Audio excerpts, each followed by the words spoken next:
Welcome to Carltim Pallisades. Thank you again for clicking in our video and checking out what we have.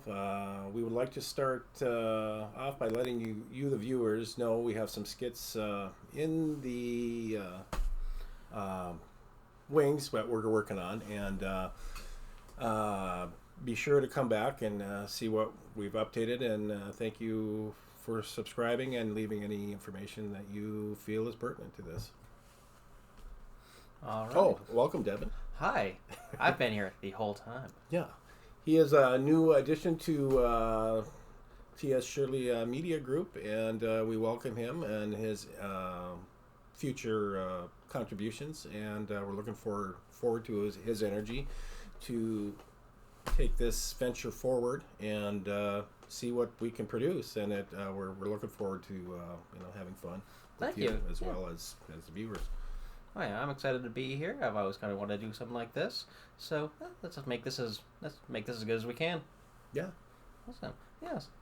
Let's see, and a little bit about yourself. Oh yeah. Carlos kind of said that you were a bartender, but that's about as much as I know. Oh yeah. I bartend at a local Irish bar around here, Blarney Stone Irish Pub, West Fargo.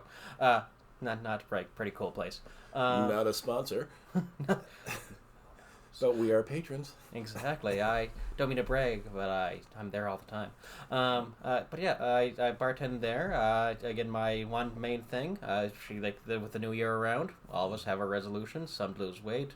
Either way. Mine is to actually do actual stand-up comedy. Like, I've done a couple open mic nights, but that's been forever ago. But I'd like to start going up quite a bit more often, actually being consistent with writing material, because I've got a ton of random jokes written on random pieces of paper around my apartment. But that'd be ultimately my dream job, would be just to travel around, tell some jokes, make some people happy. I hear that's a hard job, because a lot of times when you're on the road, it can get lonely. At least that's what I hear those comedians say. But that's part of the job. I mean, I think the same thing too is that from what I've heard musicians say as well too, is that when they're in the profession, that being on the road and traveling is can be lonely. It gets boring at times. So. What, for you as a comedian, injects the energy into your thought processes? Well, I'd say again, as an aspiring wannabe someday maybe comedian, but anything that I'm a bartender. I see a bunch of random weird thing happens every single day. For example, it was a couple days ago. This one gal who comes in quite a bit. Well, she is by herself. Very nice lady. But she always tries to run out of the bill or something like that. Oh. That's unpleasant. Yeah. So how do you deal with somebody who's just going to do something like that, and which is, unpleasant to deal with? Yeah, it's never if she does do it, she's never just the entire thing gone. It might be here's 50 cents here. Hey, the bail's 50, 32. She gives you 50. Keep the change. Oh, okay. Yeah. She's in her car on all the way. But a couple days ago, we finally got her. We just charged her extra, pretty much, for some stuff she did not put up a fight. Kind of surprising. Really nice lady, though. Yeah. And what about your parents? Mine were teachers. A lot of experience with the public, and my dad actually had some runs for the House of Representatives, state level, and he was involved with the teachers union and all that stuff. So my experience is kind of different in that regard, because I remember walking and delivering voting pamphlets and stuff like that, and that was kind of an interesting thing. So nice. That's really cool, actually. My parents, my daddy worked for BNSF for, I forget the exact number, but it was for well over 30 years, probably closer to 40. But he worked for them for forever. That's actually, we moved around quite a bit because of it. Luckily, my mom, she's from Detroit Lakes. Mm-hmm. She's a virgin, so she's worked with flowers her whole life, so she's a florist. is that What do you mean, Bergen? Burgeon. There's a big flower shop. Well, it's Burgeon's Floral in Detroit okay, Lakes. okay, Yep. yeah. Okay. Yep. They. Not a sponsor.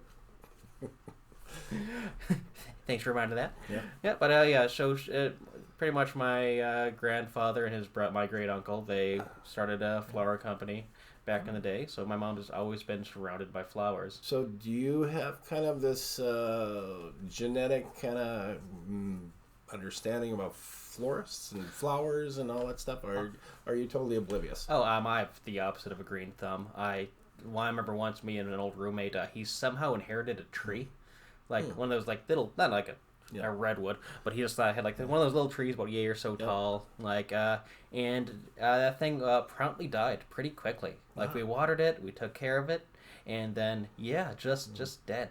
I'm working on some pepper plants that I grew, and I think I started at 8. I'm down to no, I started at 9 in the house, and and I did it all wrong. I just brought them in, didn't do any prep and stuff like that, which you should kind of change the dirt before you bring it in, because there's things that live in the dirt when they're outside.